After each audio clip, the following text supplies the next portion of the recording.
Turning now to the latest on the transition of power happening here in Rhode Island, Lieutenant Governor Dan McKee is preparing to take over as governor, assuming Governor Raimondo is in fact confirmed by the U.S. Senate to Joe Biden's cabinet. Our Steph Machado joins us live at 4 now with the latest on the transition. Steph, what do we know about how McKee will approach specifically COVID-19 when he takes over? Yeah, so Lieutenant Governor Dan McKee spoke at length with reporters yesterday, of course, saying that the pandemic is his top priority, including vaccine distribution. Now, we know he's a big supporter of small businesses, and he did say it's possible he could loosen restrictions on businesses, but only if it's safe to do so, as he continued to speak to health officials. And on the vaccine, he says he wants to streamline distribution, but he acknowledged that because of the limited supply of the vaccine right now, he couldn't say much about the specifics of who should get the vaccine when, but he did make a point to say he wants to give priority to educators, and here's the justification he gave for that. In order for us to get the economy back, we have to get the schools back. So that means that we certainly got to raise the priority level for teachers and school personnel.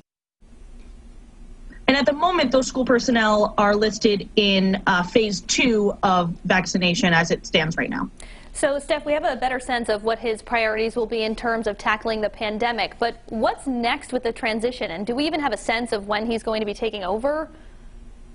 Right, so McKee is expected next week to announce more members of his transition team. He's also meeting with department heads, just trying to get caught up on what's going on right now in the executive branch. Because remember, he's not a member of the Raimondo administration. The governor and lieutenant governor run for office separately here in Rhode Island, so the two haven't been a team, especially McKee and Raimondo in particular. But his another big task he's going to have on his hands is to craft the next state budget, which is due to the General Assembly on March 11th. It's not totally clear who's going to be governor on March 11th. McKee thinks he's going to take over in mid-February, but Raimondo says she's going to stay governor until she's confirmed by the U.S. Senate, and we don't have an exact date for that. But both seem to be in agreement that McKee is going to be the one to propose the budget for the upcoming year. All right, Steph, so this is a story that has a lot of layers. Here's another one. What's the latest on how the lieutenant governor vacancy would then be filled? We know McKee believes he will be the one to fill that, but as we've been reporting this week, some lawmakers are proposing changing now that process to give them more power.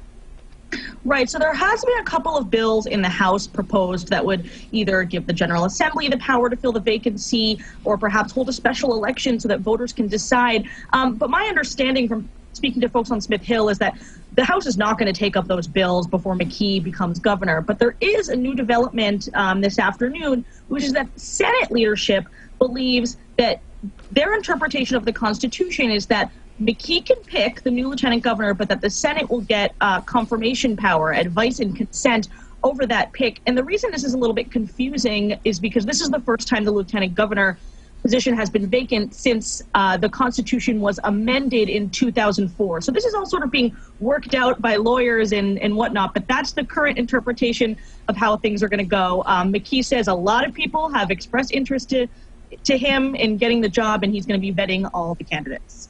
Steph, certainly a lot to boil down there. You can find all of Steph's reporting right now on WPRI.com. Steph, thanks for your time. Of course.